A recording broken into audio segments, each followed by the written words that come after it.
Our interest in our project is in the relationship of European Union norms to its development policy more generally, and the way that these elements interact with each other. Now, initially we approached this from the angle of consistency, and it's an obvious issue in relation to normative power Europe, and how you explain issues of variation in development policy. Now, in our assessment of EU development policy, there are sort of two primary axes of variation that can be tackled. Variation across space and over time. Now, it sounds like I'm talking about Doctor Who, space and time, but in relation to that first, this is simply a recognition of what has long been discussed in EU development policy, that there is significant geographic differentiation in the application of European Union policy. A lot of this has been explained in terms of that sort of norms-interest dichotomy that we've heard so much about today.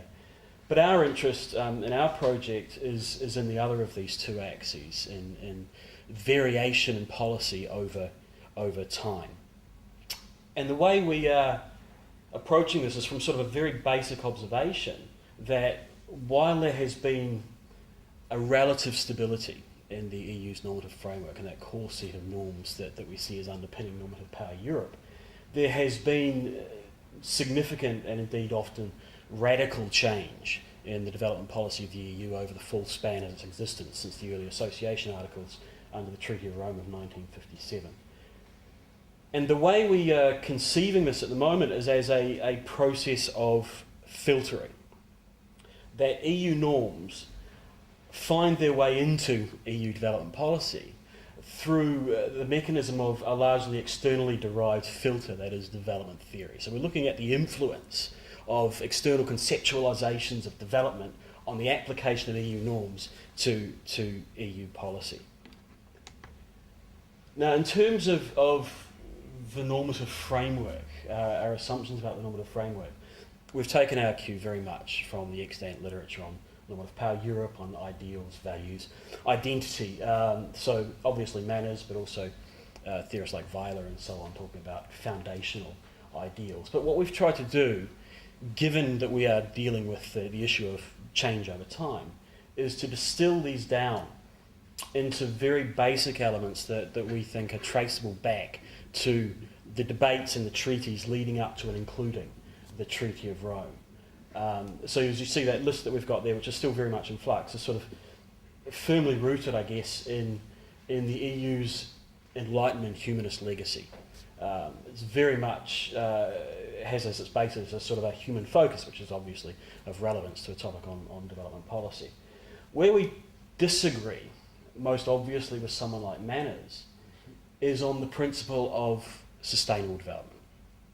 Manners asserts right from very early on in the process that sustainable development is a norm of the European Union. In his 2002 article, he sets this as one of the sort of the four subsidiary alongside the five core norms. By his later work, it is simply one of the norms of the European Union. In our view, to assert sustainable development as a norm of the European Union is to presuppose an endpoint. It's to characterise what is a policy as a norm, and more specifically, it's to characterise a policy of a specific period, a specific time frame, as a norm. For us, insofar as development policy is concerned, the central norm is that of solidarity. This is the foundation on which EU development policy has been built.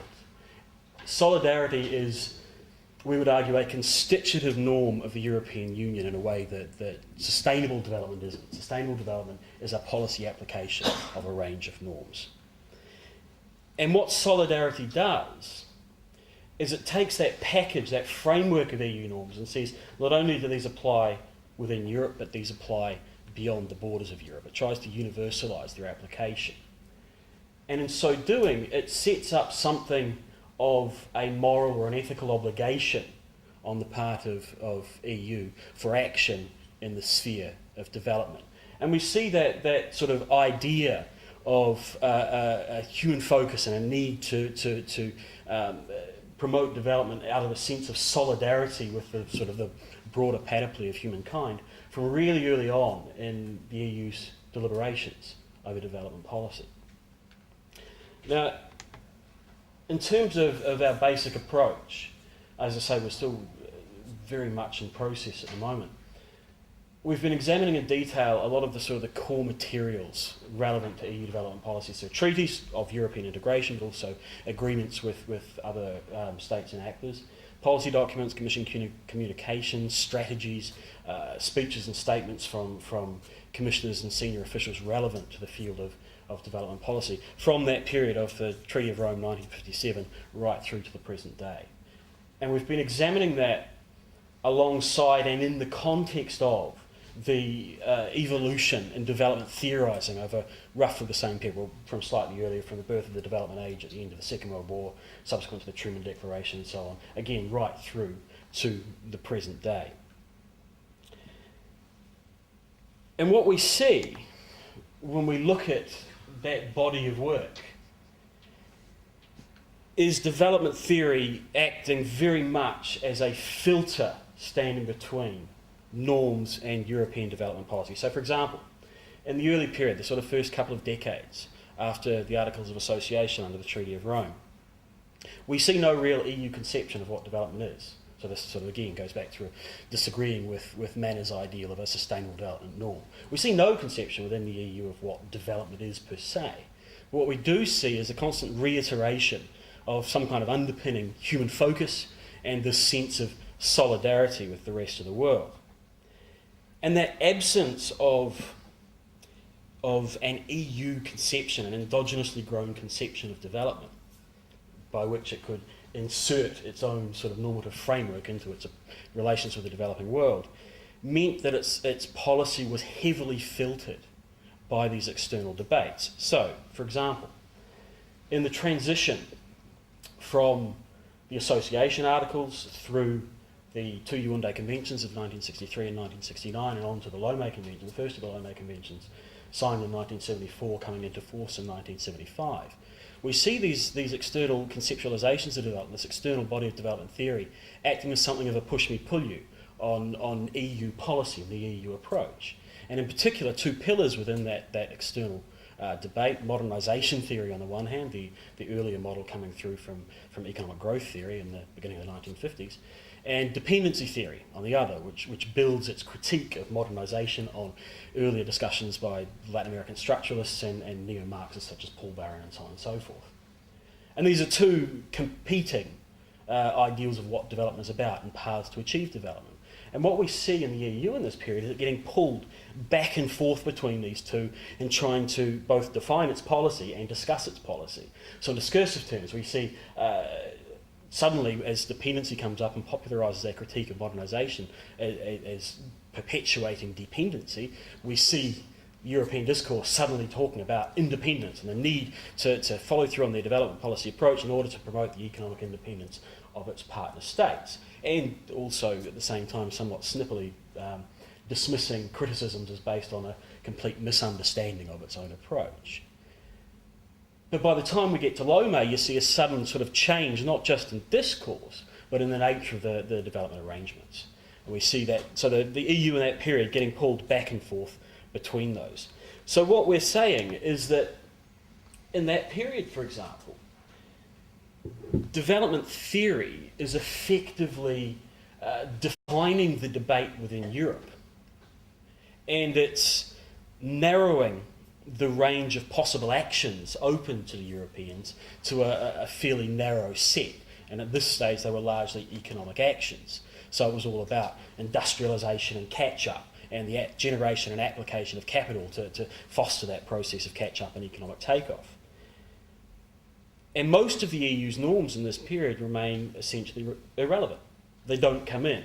They're not part of those external conceptualisations of what development's about, and they don't feed through from the EU into its policy either. That filter stands between them. So if we were to borrow a term from sort of internet parlance, we see a sort of a bandwidth throttling going on here, a narrowing down of the parameters of the debate and the possibilities for action.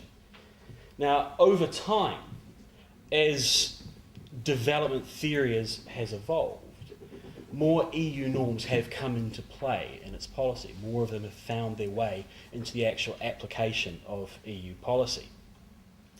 But again, this has been largely, we would say, prescribed by the role of these largely exogenously derived development theories as a filter or gatekeeper.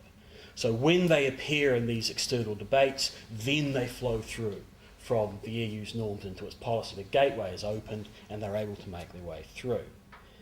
So development theory, in our view, in this respect, effectively defines the parameters of possible action, and it therefore also defines the application of European Union norms to its development policy. Now, another factor that we see coming into this filtering framework as well is the role of development theory as a mechanism for gaining legitimacy. Over time, particularly since sort of the 1970s, mainstream development theories have adopted much more of a human focus for a start, and they've become more firmly embedded and aligned with multilateral institutions, in particular the United Nations. So much of what we would consider to be within the umbrella of a broader human development approach today has its origins in or near the UN system. Things like basic needs, the capabilities approach, human rights approaches, all these sorts of elements are firmly embedded in the UN system or with scholars who are working in close alliance with that UN system. And because of that multilateral embeddedness, we see that theoretical framework, those constructions of development, as underpinning the legitimacy of the application of European Union norms. And this is to relate back to an issue that has been raised by Helena Scherson and a number of others, that normative power could be criticised as simply being cultural bias in favour of the European Union. Some kind of value that is able to be derived potentially externally from the EU through a sense of universality or whatever the case may be. The conferral of multilateral legitimacy on the application of EU norms when it corresponds to the accepted framework. Now, where we're sort of moving on from here is in relation to the changes that will be taking place over the next couple of years and the transition from the Millennium Development Goals to the Sustainable Development Goals, the SDGs. And one of the areas that will be of interest is looking at the balance of influence. I mean, very much you see from the early period on, it is those external development frameworks that have the greatest influence over the application of EU norms to policy. As the EU has become steadily stronger and is now engaged in the negotiation of the Sustainable Development Goals, one area that would be quite interested to look at is the way the EU is able to influence or insert its own norms into that SDG framework, or indeed into the frameworks applied by other organisations, the World Bank, IMF, WTO, so on and so forth, which I think is where I'll leave it since we're just about out of time.